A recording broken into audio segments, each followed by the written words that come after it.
আসসালামু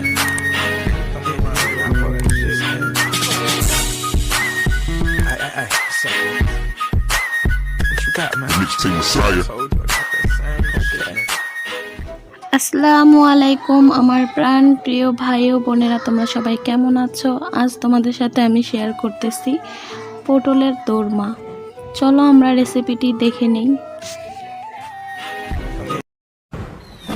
যদি না আসে গভীর রাতে, প্রভুর প্রেমে জাগো তাসবিহ হাতে।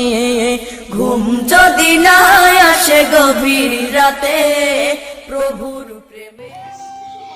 এখানে আমি পেঁয়াজ কুচি, মরিচ কুচি আর ধনেপাতা কুচি নিয়ে নিয়েছি।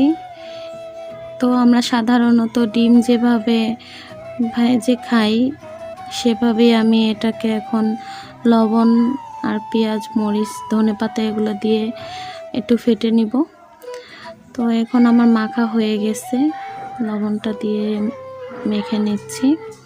তারপরে আমি ডিমটা ভেঙে দিয়ে দিব।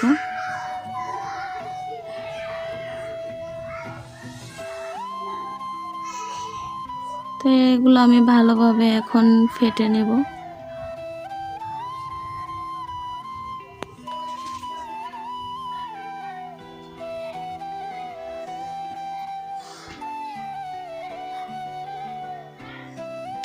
যারা যারা আমাকে সাপোর্ট করতেছো তাদেরকে অসংখ্য ধন্যবাদ আমার পাশে থাকার জন্য, আমার ভিডিওগুলো দেখার জন্য।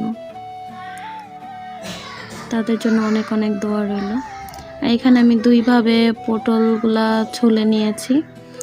তো খোসা ছাড়িয়ে নিয়েছি। একটা এভাবে আমি আঁচড়িয়ে তারপরে খোসাটা ছাড়িয়ে নিয়েছি, আর একটা আমি ডাইরেক্ট ছুলেই নিয়েছি।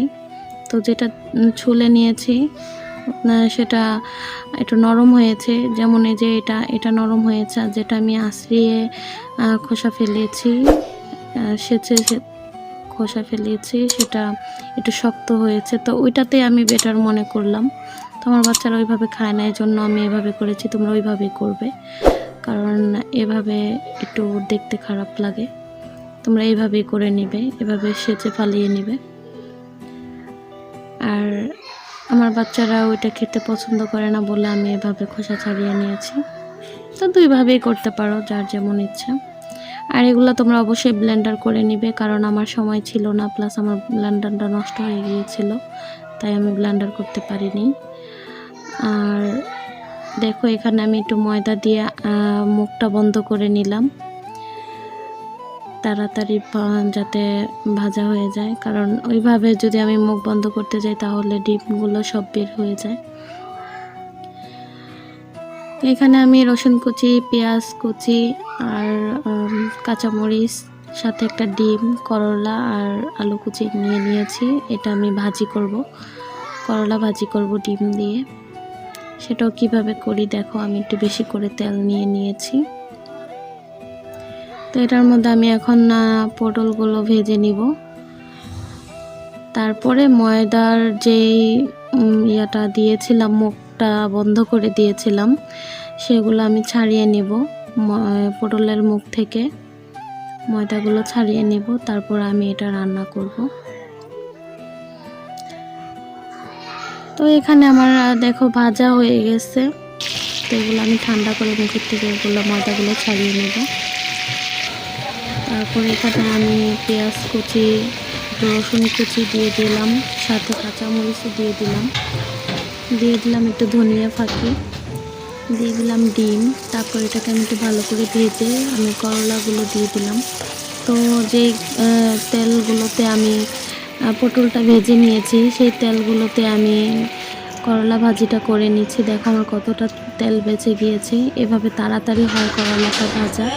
আর আমরা যতটা করলা ভাজবো ততটাই তিতা লাগবে না, আর মজা লাগবে খেতে। তো এই তেলের মধ্যে আমি এখন পটলটা কষিয়ে নিব। অবশ্যই তোমরা পেঁয়াজ বাটা নিবে, এগুলো সব ব্লেন্ডার করে বেটে নিবে, তারপরে তেলের মধ্যে ছেড়ে দিবে। এখানে আমি আদা রসুন বাটা, মরিচ গুঁড়া, হলুদ গুঁড়া, তারপরে গরম মশলা গুঁড়া, ধনিয়া গুঁড়া, জিরা গুঁড়া নিয়ে নিয়েছি, সব কিছু 1 চামচ করে। আর গরম মশলা গুঁড়োটা আমি আধা চামচ নিয়ে নিয়েছি, আর সাথে নিয়ে নিয়েছি 1 চামচের মতো সয়া সস আর 2টো তেজপাতা।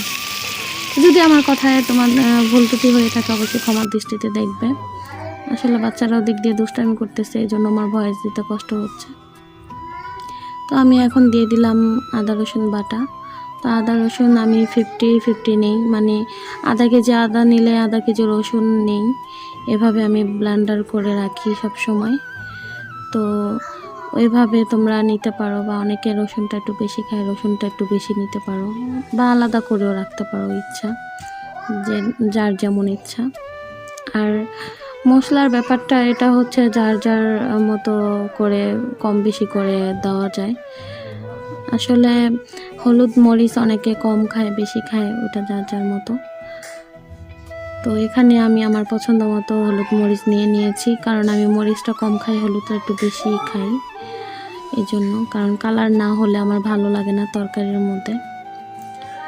তো দেখো আমি এগুলো এইভাবেই একটু ভুনা করে নিচ্ছি, এখন কষিয়ে নিচ্ছি ভালো করে, কারণ সব সময় মনে রাখতে হবে কষানোটা যদি ভালো হয়, ভাজা ভাজা হয়, তাহলে তরকারিটার স্বাদ অন্যরকম মানে বেড়ে যায়। আর আমাদের বিক্রমপুরের মানুষ সব সময়ই মশলা কষানোর দিকে খেয়ালটা একটু বেশি রাখে, কারণ কষানোটা যদি ঘ্রাণ হয়, ভাজা ভাজা হয়, খেতে মানে অনেক টেস্ট হয় তরকারিটা, আমার মা দাদিরা বলতো।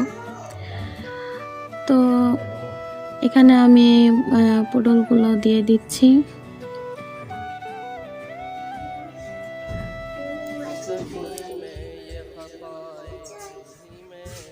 তো পটলগুলো আমি দিয়ে এখন এটাকে আমি একটু নাড়াচাড়া দিয়ে ভালো করে তারপর ঢেকে রান্না করব, 10 মিনিটের মতো ঢেকে রান্না করব।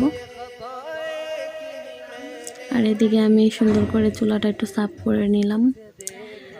যাই হোক, এখন আমার মেয়ে মাদ্রাসা থেকে এসেছে, তো ও ভিডিও করতেছে, এই জন্য আমার একটু সুবিধা হয়েছে, কারণ সবসময় আমি একা হাতে রান্না করি আর এক হাতে ভিডিও করি, তো ভিডিও তো ভালো করে আমি করতে পারি না। তো আজ যেহেতু আমার মেয়ে বাসায়, ওকে বললাম তুমি ভিডিও করো, আমি এদিকে রান্নাটা সেরে ফেলি। তো এখানে আমার রান্নাটা শেষ, দেখা হবে অন্য কোনো নতুন ভিডিও।